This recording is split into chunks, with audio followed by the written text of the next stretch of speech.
বিসমিল্লাহির রহমানির রহিম। আজকে জাতীয় নাগরিক পার্টিতে বিপ্লবীদের যোগদান অনুষ্ঠানে উপস্থিত যোগদানকৃত নেতৃবৃন্দ, জাতীয় নাগরিক পার্টির সর্বস্তরের নেতৃবৃন্দ, আমার সামনে উপবিষ্ট ঢাকা মহানগরের ভাই বোনেরা, আসসালামু আলাইকুম। অত্যন্ত আনন্দিত এই জন্য যারা আজকে জাতীয় নাগরিক পার্টিতে যোগদান করলেন তারা আমাদের অনুপ্রেরণা হয়েছে।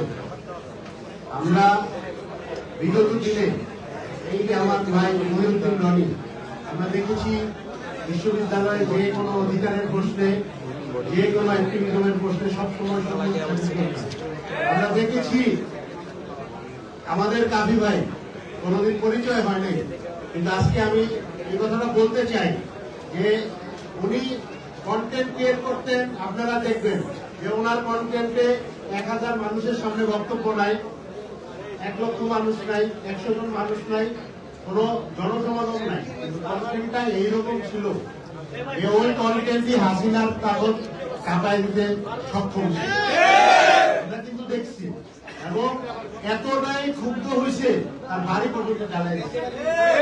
এই ধরনের ত্যাগ স্বীকার করেও রাজনীতি তো শুধু এক ফ্রন্টে হয় না, রাজনীতি সংগ্রাম এক ফ্রন্টে হয় না। ফ্যাসিস্ট বিরোধী সংগ্রাম আমরা দেখেছি যে কার্টুনিস্টদেরও হত্যা করা হয়েছে, তার মানে কার্টুনও একটা ফ্যাসিস্ট বিরোধী সংগ্রাম।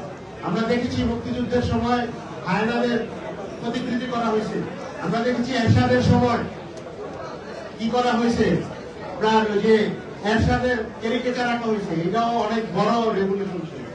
তো ওই জায়গা থেকে এই কন্টেন্ট গুলো আমাদের যারা বিপ্লবী কন্টেন্ট ক্রিয়েটর ছিলেন তারা আমাদের যেই ধরনের ইন্সপাইরেশন হয়ে উঠছিলেন, অত্যন্ত কৃতজ্ঞ আমরা তাদের জন্য, তাদের প্রতি, যে আসলে আমাদের সংগ্রামে, মাল্টি ডাইমেনশনাল সংগ্রামে তারা তাদের জায়গা থেকে অগ্রণী ভূমিকা পালন করেছেন।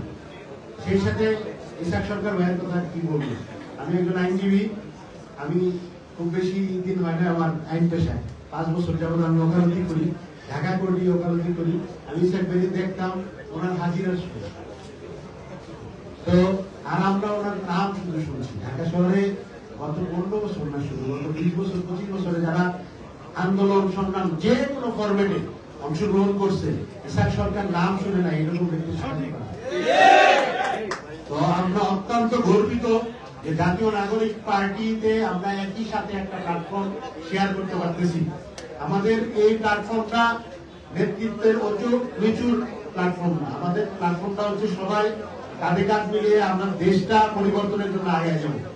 আমাদের এই প্ল্যাটফর্মে ইসাক ভাই অবশ্যই আমাদের সিনিয়র, তার থেকে আমরা ইন্সপাইরেশন নিব। আন্দোলন সংগ্রামে অগ্রগামী, তার থেকে আমরা ইন্সপাইরেশন নিব। কাফি ভাই তার জগতে অগ্রগামী, আমরা তার থেকে ইন্সপায়ার্ড হব। মহিউদ্দিন রনি তার বিপ্লবের জগতে, তার অ্যাক্টিভিজমের জগতে অগ্রগামী, আমরা তার থেকে ইন্সপাইরেশন নিব। আমরা ওই রাজনীতি চাই না যে এত কুক্ষিগত নেতৃত্ব, আমরা চাই কালেকটিভনেস, আমরা চাই কালেকটিভ নেতৃত্ব। যে কালেকটিভ নেতৃত্ব এক একজন এক এক জায়গায় এক্সপার্ট, সে তার এক্সপার্টিস দিয়ে জাতিকে সমৃদ্ধ করবে। এই জায়গা থেকে আপনারা দেখছেন প্রায় প্রতিদিনই আমাদের যোগদান চলতেছে। আজকে আমাদের জেনারেশনের যারা এই জুয়েল মানুষগুলো আমাদের সাথে যোগদান করেছেন, আমরা অত্যন্ত গর্বিত।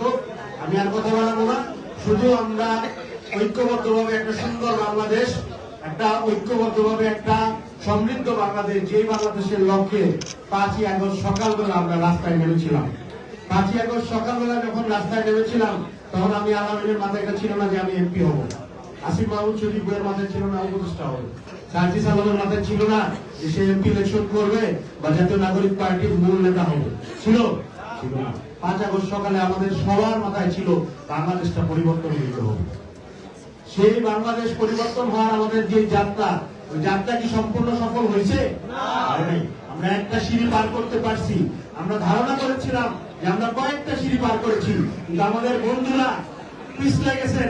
আমরা যেই কয়েকটা সিঁড়ি পার করে গিয়েছিলাম তারা এই বিপ্লবকে আবার পিছনের দিকে টেনে নিয়ে গিয়েছেন, কয়েকটা সিঁড়ি বাংলাদেশকে পিছিয়ে দিচ্ছেন, তারা পিছলে যাচ্ছেন। এই জিনিসটা বাংলাদেশের জন্য ক্ষতিকর হচ্ছে। আমাদের জেনারেশন এই ধরনের আত্মপ্রতারণা, এই ধরনের প্রবঞ্চনা আমাদের জেনারেশন আর দেখতে চায় না।